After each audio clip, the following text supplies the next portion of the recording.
Hi ಎಲ್ಲರಿಗೂ ಶುಭ ಮುಂಜಾನೆ. ಹೇಗಿದ್ದೀರಾ? ನಾನಂತೂ ಸೂಪರ್ ಡೂಪರ್ ಆಗಿದ್ದೀನಿ. ನೀವು ಚೆನ್ನಾಗಿದ್ದೀರಾ ಅಂತ ತಿಳ್ಕೊಂಡಿದ್ದೀನಿ.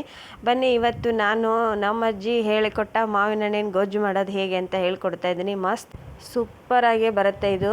ಮತ್ತು ಹೇಗೆ ಮಾಡೋದು ಅಂತ ನಾನು ತೋರಿಸ್ಕೊಡ್ತೇನೆ. ಬನ್ನಿ, ಬಿಸಿ ಅನ್ನಕ್ಕೆ ಮತ್ತು ಚಪಾತಿಗೆ ಭಾಳ ಚಲೋ ರೀ ಇದು ಗೊಜ್ಜು. ಹೇಗೆ ಮಾಡೋದಂತಲೂ ಹೇಳ್ತೀನಿ. ಬನ್ನಿ ಫ್ರೆಂಡ್ಸ್, ಇದಕ್ಕೆ ಏನೇನು ಬೇಕು ಅಂತ ನೋಡ್ಕೊಂಬರೋಣ.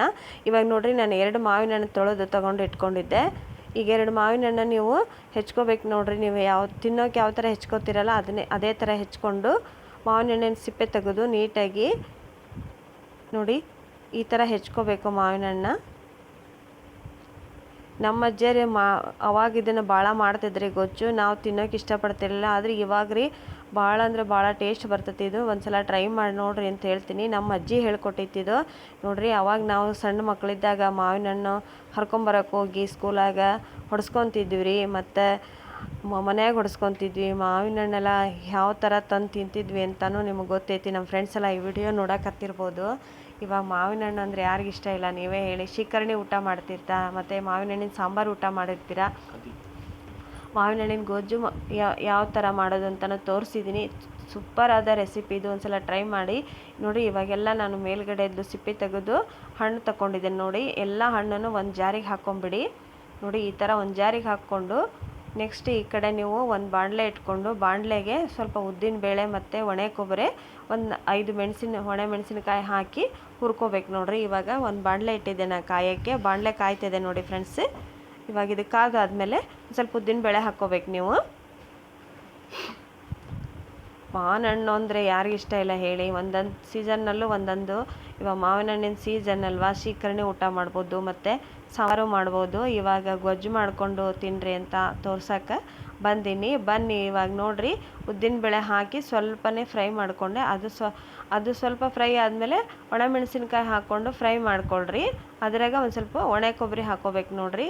ಸ್ವಲ್ಪ ಕೆಂಪಾದರೆ ಸಾಕು ಉದ್ದಿನ ಬೇಳೆ ನೋಡಿರಿ. ಇವಾಗ ಒಣ ಕೊಬ್ಬರಿ ಹಾಕ್ಕೊತಾ ಇದ್ದೀನಿ. ಉದ್ದಿನ ಬೇಳೆ ಮತ್ತು ಒಣ ಮೆಣಸಿನ್ಕಾಯಿ, ಒಣ ಕೊಬ್ಬರಿ ಇಷ್ಟೇ ನೋಡಿರಿ. ಇದಕ್ಕೆ ಬಾಳೆಹಣ್ಣು ಸಾಮಾನು ಬೇಕಾಗಿಲ್ಲ ನೋಡಿರಿ. ಸಾಂಬಾರು ಊಟ ಮಾಡಿ ಬೇಜಾರಾದಾಗ ಈ ಮಾವಿನ ಹಣ್ಣಿನ ಗೊಜ್ಜು ಮಾಡ್ಕೊಳ್ರಿ ಅಂತ ಹೇಳ್ತೀನಿ. ಈ ಸೀಸನ್ ಇನ್ನೊಂದು ವರ್ಷ ಮತ್ತೆ ಸಿಗೋದಿಲ್ಲ ಅಲ್ವಾ.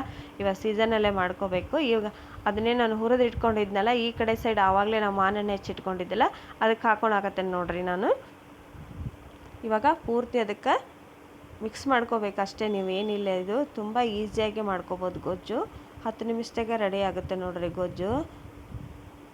ನೋಡಿರಿ, ಇದಕ್ಕೆ ಸ್ವಲ್ಪ ಬೆಳ್ಳುಳ್ಳಿ ಹಾಕ್ಕೋಬೇಕು ಮತ್ತು ಬೆಲ್ಲ, ಉಪ್ಪು ಇದಕ್ಕೆ ಹಾಕ್ಕೊಂಬಿಡ್ರಿ ನೀವು. ಬೆಳ್ಳುಳ್ಳಿ, ಬೆಲ್ಲ, ಉಪ್ಪು ಇದು 3 ಇದಕ್ಕೆ ಹಾಕ್ಕೊಂಡು ಮಿಕ್ಸಿ ಮಾಡಿಕೊಡ್ರಿ. ಸ್ವಲ್ಪ ನೀರು ಹಾಕ್ಕೊಂಡು ನೋಡಿ. ನೀವು ಬೆಲ್ಲ ಬೇಡ ಅಂದರೆ ಸ್ಕಿಪ್ ಮಾಡ್ಬೋದು. ನಾನು ಚೆನ್ನಾಗಿ ಬರುತ್ತೆ ಅಂತ ಹೇಳಾಕತ್ತೀನಿ. ಬೆಲ್ಲನ ಮತ್ತು ಉಪ್ಪು, ಬೆಳ್ಳುಳ್ಳಿ 3 ಹಾಕ್ಕೊಂಡು ಮಿಕ್ಸಿ ಮಾಡ್ಕೊಂಬಿಡಿ. ಮುಗಿತೈತೆ ನೋಡಿರಿ, ಗೊಜ್ಜು ರೆಡಿ ಆಕತಿ. ಬನ್ನಿ, ಇವಾಗ ನಾನು ಬೆಲ್ಲ ಹಾಕಿದೆ ಮತ್ತು ಬೆಳ್ಳುಳ್ಳಿ, ಉಪ್ಪು 3 ಸಾಮಾನು ಹಾಕಿದ್ದೀನಿ ನೋಡಿ. ಇವಾಗ ಇದನ್ನು ನಾನು ಮಿಕ್ಸಿ ಮಾಡ್ಕೊಂಬರ್ತೀನಿ ನೋಡಿ. ಮಕ್ಕಳಿಗೆ ಸಾರು ಊಟ ಮಾಡಲ್ಲ ಅಂತ ಹೇಳಿದಾಗೆ, ಶೀಕರಣೆ ಊಟ ಮಾಡಲಿಲ್ಲ ಅದಕ್ಕೆ ಈ ಥರ ನೀವು ಮಾವಿನ ಹಣ್ಣಿನ ಗೊಜ್ಜು ಮಾಡಿಕೊಡ್ಬೋದು ನೀವು. ತುಂಬಾ ಚೆನ್ನಾಗಿ ಬರುತ್ತೆ, ಟೇಸ್ಟು ಮಸ್ತ್ ಇರ್ತೈತೆ ರೀ ನೋಡಿರಿ. ಇವಾಗ ನಾನು ಇದನ್ನು ಮಿಕ್ಸಿ ಮಾಡ್ಕೊಂಡು ಬರ್ತೀನಿ. ಈಗ ನೋಡಿರಿ, ಈ ಕಡೆ ಒಂದು ಬಾಣಲೆಯಲ್ಲಿ ನಾನು ಎಣ್ಣೆ ಕಾಯಕ್ಕಿಟ್ಟಿದ್ದೆ.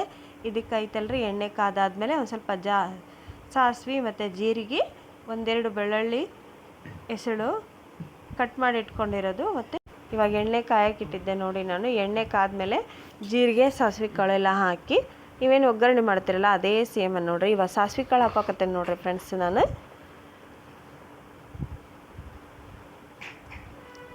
ನೀವು ವಿಡಿಯೋ ಸ್ಕಿಪ್ ಮಾಡ್ದಂಗೆ ನೋಡಿದರೆ ಎಲ್ಲ ಅರ್ಥ ಆಕತಿ. ಯಾರು ವಿಡಿಯೋ ಸ್ಕಿಪ್ ಮಾಡೋಕ್ಕೆ ಹೋಗ್ಬೇಡ್ರಿ, ಪೂರ್ತಿ ವಿಡಿಯೋ ನೋಡಿ ಸಪೋರ್ಟ್ ಮಾಡಿರಿ. ನನಗೆ ತುಂಬ ಸಪೋರ್ಟ್ ಮಾಡಕತ್ತೀರಿ. ಇದೇ ಥರ ಸಪೋರ್ಟ್ ಮಾಡಿರಿ ಅಂತ ಕೇಳ್ಕೊತೀನಿ ನೋಡಿರಿ. ಇವಾಗ ಜೀರಿಗೆ, ಸಾಸಿವೆ ಕಾಳು ಮತ್ತು ಬೆಳ್ಳುಳ್ಳಿ ಹೆಸಳು, ಕರಿಬೇವು ಹಾಕಿದ್ದೀನಿ ನಾನು ಇದಕ್ಕೆ. ನೀವು ಒಣಮೆಣ್ಸಿಕಾಯಿ ಅದೇನು ಹಾಕೋದೇನು ಬೇಡ, ಯಾಕಂದರೆ ನಾವು ಆವಾಗಲೇ ಹುರ್ಕೊಂಡು ಮಿಕ್ಸಿ ಮಾಡ್ಕೊಂಡಿರ್ತೇವಲ್ಲ, ಹಾಗಾಗಿ ಹಾಕೋದೇನು ಬೇಡ. ಖಾರ ಪುಡಿ ಹಾಕ್ಬಿಡ್ರಿ ಫ್ರೆಂಡ್ಸ್. ಒಣ ಕೊಬ್ಬರಿನ ಒಣಕಾಯಿನ ಹಾಕ್ರಿ ಅಂತ ಹೇಳ್ತೀನಿ. ಇವಾಗ ನೋಡಿರಿ, ಆವಾಗಲೇ ನಾವು ಮಿಕ್ಸಿ ಮಾಡ್ಕೊಂಡಿದ್ದೆಲ್ಲ ಮಾವಿನ ಹಣ್ಣು ಮತ್ತು ಉದ್ದಿನ ಬೇಳೆ, ಒಣ ಕೊಬ್ಬರಿ, ಒಣ ಮೆಣಸಿನ್ಕಾಯಿ ಇದನ್ನೆಲ್ಲ ಪೇಸ್ಟ್ ಇದಕ್ಕೆ ಹಾಕಿ ಮಿಕ್ಸ್ ಮಾಡ್ಕೊತೀನಿ ನೋಡಿ ಫ್ರೆಂಡ್ಸ್. ನೋಡಿದ್ರೆ ಬಾಯಾಗ ನೀರು ಬರ್ತೈತಿ ಗೊಜ್ಜು. ಅಷ್ಟು ರುಚಿ ಆಕತ್ರಿ ಇದು. ಟ್ರೈ ಮಾಡಿ ನೋಡಿರಿ ನೀವು. ನಂಗೆ ಕಮೆಂಟ್ ಹಾಕ್ತೀರಾ ಸೂಪರ್ ಆಗಿತ್ತು ಅಂತ. ಇದನ್ನು ಚಪಾತಿ ಮತ್ತು ರೊಟ್ಟಿ ಬಿಸಿ ಅನ್ನಕ್ಕೆ ನೀವು ತಿನ್ಬೋದು. ಬೇಜಾರಾದಾಗ ಸ್ವಲ್ಪ ಅನ್ನಕ್ಕೆ ತುಪ್ಪ ಹಾಕ್ಕೊಂಡು ಮತ್ತು ಈ ಗೊಜ್ಜು ಹಾಕ್ಕೊಂಡು ತಿಂದ್ರಂತೂ ಮಸ್ತ್ ಅಂದ್ರೆ ಮಸ್ತ್ ಬರ್ತೈತಿ. ಇವಾಗ ಸ್ವಲ್ಪ ಅದೇ ನಾನು ಜಾರಿಗೆ ನೀರು ಹಾಕಿಬಿಟ್ಟು ಹಾಕಕತ್ತೇನೆ ನೋಡಿರಿ. ನೀರು ಭಾಳ ಒಂದು 10 ನಿಮಿಷ ಕುದಿಸಿದ್ರೆ ರೆಡಿ ಆಗುತ್ತೆ ನೋಡಿರಿ ಗೊಜ್ಜು. ಇವಾಗ ನೋಡಿರಿ ನೀರು ಹಾಕಿದೆ ನಾನು. ನೀವು ಬೇಕಾದರೆ ಒಂದು ಸ್ವಲ್ಪ ಅರಿಶಿನ ಹಾಕ್ಕೋಬೋದು. ನಾನು ಹಾಕಿದ್ದೀನಿ. ಸ್ವಲ್ಪ ಅರಿಶಿನ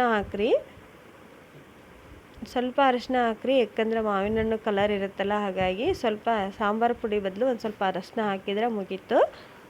ಇವಾಗ ನೋಡಿರಿ ಕುದಿಸ್ಬಿಟ್ಟು 10 ನಿಮಿಷ ಕುದಿಸ್ಬಿಟ್ಟರೆ ತೆಗೆದ್ರೆ ಗೊಜ್ಜು ರೆಡಿ ಆಗುತ್ತೆ ನೋಡಿ. ಮಾವಿನ ಹಣ್ಣಿಂದು ಸೂಪರಾಗಿ ಬರುತ್ತೆ. ಒಂದ್ಸಲ ಟ್ರೈ ಮಾಡಿರಿ ಅಂತ ಹೇಳ್ತೀನಿ ನೋಡಿ. ನನ್ನ ನಿನ್ನೆ 35ನೇ ವರ್ಷದ್ದು ಜನ್ಮದಿನ ಇತ್ತು. ಜನ್ಮದಿನದ ದಿವಸನೇ ನನಗೆ ಗುಡ್ ನ್ಯೂಸ್ ಬಂತು.